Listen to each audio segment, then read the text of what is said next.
वार करने हैं चिराग पासवान के सीने पे कीजिए, पर पीठ पीछे बातें करना आपको शोभा नहीं दे। हिम्मत है तो चिराग पासवान के सामने खुले मंच पर आकर बहस कीजिए।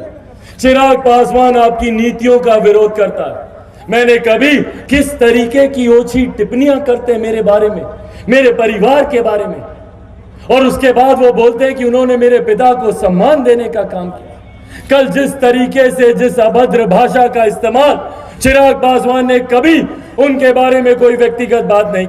सब कोई हमरा खातिर प्रेम बा, सबसे हमरा प्यार रहेला। जितने हमारे जादव बिरादरी, हमारे भाई लोग सुनेला, बाबू साहब, पंडित जी लोग, जितने भी कास्ट लोग बा, हम तो सिंगरनी गौले बनी। हरजन लोग भाई खातिर भी गाना गाइले हम। वो लोग प्यार आशीर्वाद वही लोग को बदौलत ज्यादा मिलेला, और अदर बिरादरी के लोग भी हमारा के प्यार करेला। सब लोग हम ना कि हम हई जादू स्टारू कुल ना, सबके खातिर रहे के चाहिए, सबके प्यार दुलार देवे के चाहिए। जे भी ये धरती पर गायक बजे, अपने भोजपुरी समाज में जे भी लोग बा, सब कोई के आप सब प्यार देगो, हमरे के ना, जितना हमारा के देतनी इतना ए से जेड जे भी लोग बा भाई, सबके आप सब प्यार दिए, सबके आगा आप सब बढ़ाई, तब भोजपुरी बड़ी हमनी के। आ केहू के जागीर थोड़े है भोजपुरी कि हम ही है ना।